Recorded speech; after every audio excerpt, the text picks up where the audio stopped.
प्रत्येक हिंदू को चोटी रखानी चाहिए। जो द्विजाति हैं, द्विजाति का अर्थ है ब्राह्मण, क्षत्रिय और वैश्य, इन्हें समय से यज्ञोपवीत भी धारण करना चाहिए। शिखा सूत्र दोनों से युक्त होना चाहिए।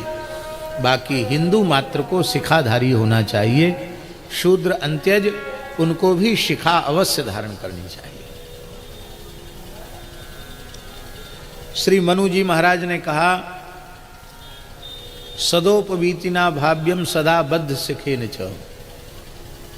सदा उपवीति यज्ञोपवीतधारी होना चाहिए, शिखा में ग्रंथि बंधन होनी चाहिए, शिखाबद्ध शिख होना चाहिए। विशिखा व्युपवीतश्च यत् करोति न तत्कृतम। बिना शिखा सूत्र के जो कुछ किया जाता है वो न किए के बराबर होता है। अब वर्तमान समय में लोग कहते हैं हम अनुष्ठान करते हैं, पाठ करते हैं और उसकी जो फलश्रुति लिखी है उसके अनुकूल हमें फल नहीं मिलता। अरे भाई, फल कैसे मिलेगा? तुम संध्योपासन करते नहीं, शिखा सूत्र धारण करते नहीं।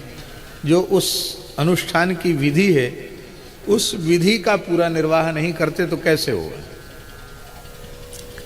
अनुष्ठान करने वाला यदि पूर्ण वैदिक सदाचार की प्रतिष्ठा उसमें है, धर्म की प्रतिष्ठा है, तो आज भी जो फलश्रुतियाँ लिखी हुई हैं वे रोचनार्था नहीं हैं, वो वस्तुतः ज्यों की त्यों। हमारे पूज्य धर्म संघ वाले गुरुजी, वृंदावन वाले पूज्य पंडित श्री द्विवेदी गुरुजी, वो एक घटना सुनाते थे। काशी के महान वैयाकरण पंडित श्री महाशय जी के वे छात्र थे, उनसे पढ़ते थे। महाशय जी के एक पुत्र थे, उनका नाम था दंडा शास्त्री, और एक बिटिया थी, उसको बिन्नी बिन्नी कहते थे प्यार में। उसकी नेत्र ज्योति चली गई अकस्मात, बिल्कुल इतनी नेत्र ज्योति चली गई कि सूर्योदय हो गया यह भी उसको भान नहीं होता था, एकदम अंधकार हो गया। अंग्रेजी शासन था। धर्म संघ वाले गुरुजी ही 102 वर्ष की आयु में भगवत धाम गए और 12-13 घंटे नित्य पढ़ाते थे। अद्भुत जीवन था उनका। पूज्य करपात्री जी महाराज कहते थे, इस युग में विशुद्ध ब्राह्मण का दर्शन करना हो तो द्विवेदी जी का दर्शन करना चाहिए। करपात्री जी के शब्द थे। और विशुद्ध सन्यासी का दर्शन करना हो तो मेरे गुरु भाई स्वामी शरणानंद सरस्वती का दर्शन करना चाहिए। महाराज के करपात्री जी के गुरु भाई थे, जो बुंदेलखंड में बरुआ सागर क्षेत्र में विराजते थे। स्वामी श्री शरणानंद सरस्वती जी, पूज्यपाद स्वामी ब्रह्मानंद सरस्वती जी के शिष्य थे। सन्यास धर्म की जो मर्यादाएं शास्त्रों में लिखी हैं उसको जीवन पर्यंत अक्षरशः पालन किया उन्होंने। अद्भुत। हमें उनके चरणों में अपने जीवन के बाल्यकाल में लगभग 1 वर्ष उनके चरणों में रहने का सौभाग्य हमको प्राप्त हुआ। हरिश शरणम।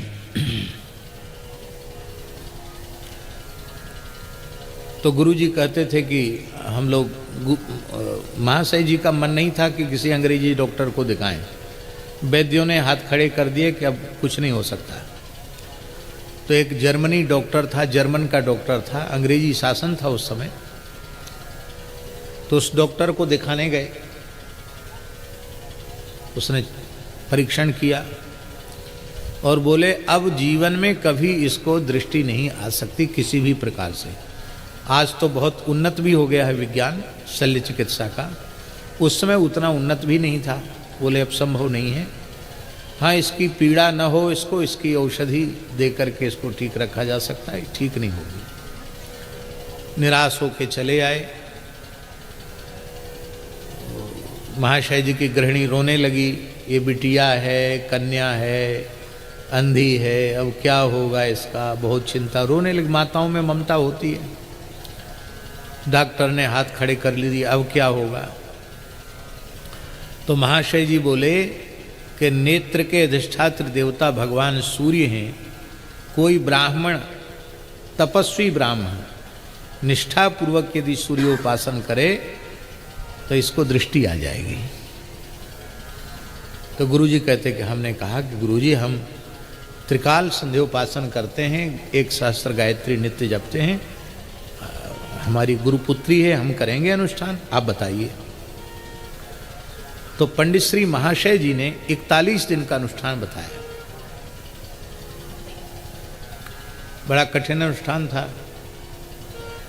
उसमें आदित्य हृदय के पाठ भी थे और चाक्षुषी विद्या के पाठ भी थे, और त्रिकाल सूर्य का पूजन था, और सूर्य की मने एक प्रकार से खुले आकाश में गोबर से लोप करके सूर्य यंत्र बना करके सूर्य पूजन करके खड़े हो करके पाठ करना था, सूर्य का दर्शन करते हुए पाठ करना था।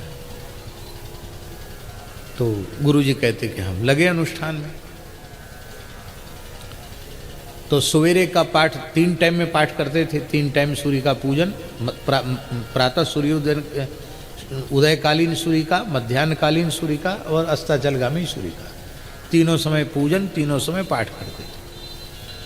तो सवेरे का पाठ हमारा पूरा हुआ और बिन्नी खटिया पर बैठी थी।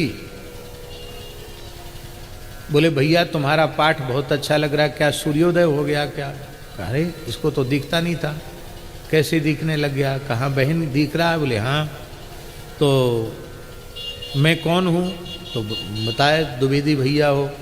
अच्छा तो ये क्या है? बोले तुम, आपका हाथ है, दाहिना हाथ है। तो ये कौन सी उंगली है? बोले ये तर्जनी है। ये कौन सी? बोले कनिष्ठिका है। ये क्या है? तो हंस के बोली हमको अंगूठा मत दिखाओ। और इसको तो बढ़िया से दिखने लग गया। और अभी महाराज जी 41 दिन नहीं हुआ था, अभी मात्र 21वां दिन था ये। अब तो एकदम आनंद में विह्वल हो गए। गुरुजी को कहा कि गुरुजी बहन की तो नेत्र ज्योति आ गई। बोले देखो अभी 41 दिन पूरे कर लो, इसको किसी के सामने प्रकाश मत करना कि इसको ज्योति आ गई है, अनुष्ठान पूर्ण कर लो। अनुष्ठान पूर्ण हुआ। और पूर्ण होने के बाद गुरुजी ने कहा, पंडित श्री महाशय जी ने, गुरुजी ने कहा कि जाओ पंडित जी इसको लेके जाओ, वो जर्मन डॉक्टर को दिखा के आओ। तो जैसे ही लेके गए वो देखते ही चिढ़ गया। बोले यार मैंने पहले ही कह दिया आंख में इसकी ज्योति नहीं आएगी, गई आंख इसकी बेकार हो गई, अब इसकी ज्योति नहीं आएगी। बोले आप पढ़वा लीजिए। तो वो सब देखती सब समझती है। उसको बड़ा आश्चर्य हुआ कि ये तो सर्वथा नेत्र ज्योति जिसकी समाप्त हो चुकी हो और अब चिकित्सा विज्ञान के अनुसार कोई साधन न बचा हो, फिर नेत्र में ज्योति का पुनः आ जाना, ये तो बड़ी विलक्षण घटना है, कैसे हो गया? तो उसने पूछा डॉक्टर ने क्या दवाई खाया, क्या इलाज किया?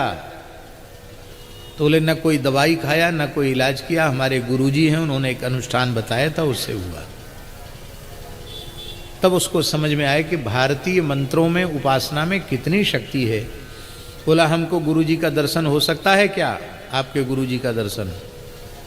बोले उनसे पूछना पड़ेगा। तो महाशय जी से पूछा कि वे डॉक्टर साहब दर्शन करना चाहते हैं। वे म्लेच्छ से संभाषण नहीं करते थे और शास्त्र की दृष्टि में वह म्लेच्छ। तो गुरुजी बोले कि भाई वो दर्शन करना चाहते हैं तो बातचीत तो नहीं होगी, हम दशाश्वमेध से इतने बजे स्नान करके आते हैं, अमुक जगह खड़े हो जाएं, दूर से दर्शन प्रणाम कर लें, बस बातचीत नहीं होगी। तो गुरुजी कहते हम लोग गए, डॉक्टर साहब को समय दे दिया। तो मैंने देखा अंग्रेजी शासन था, वो जर्मन का बड़ा डॉक्टर, उसने अपने जूते खोले, हेड उतारा और धरती पर लौट कर दूर से गुरुजी को साष्टांग किया, तब गया। कहते ये दृश्य मैंने अपनी आंखों से देखा। तो कहने का आशय यह है कि शिखा सूत्र की बड़ी महिमा है। शिखा सूत्र धारण की विधि।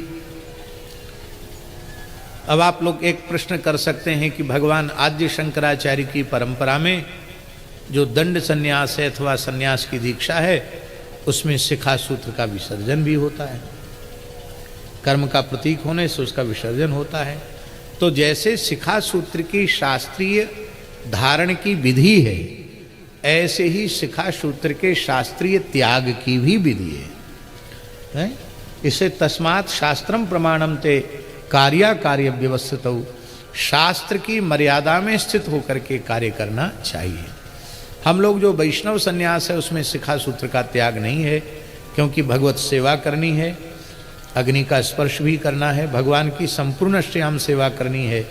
इसलिए हमारे यहाँ शिखा सूत्र रहित संन्यास न होकर शिखा सूत्र सहित संन्यास है। तो राम जी, आजकल मुंडन तो लोग कराते हैं, उधर महाराज जी को पता है, मारवाड़ी लोग तो उधर जीण माता में, साकंभरी में, सालासर बालाजी में बहुत लोग आते हैं, सब रहवास आते, बोले महाराज हमारी पुरानी मान्यता है कि हम लोगों को मुंडन वहीं होता है। तो अलग अलग देवालय में लोग जाकर के मुंडन कराते हैं, लेकिन उस मुंडन में ज्ञान की कमी के कारण मुंडन के समय पूरे बाल मूड़ देते हैं, उसकी शिखा का स्थान छोड़ते नहीं है। तो हमारी पुनः प्रार्थना है, चूड़ाकरण उसको मुंडन संस्कार कहते हैं, और वह मुंडन संस्कार शिखा धारण करने का ही संस्कार है। इसलिए गर्भ की ही जो केश हैं उनको शिखा के रूप में छोड़ना चाहिए, ना कि उनका मुंडन कराना चाहिए। ये सभी गृहस्थों के लिए बहुत काम की बात है।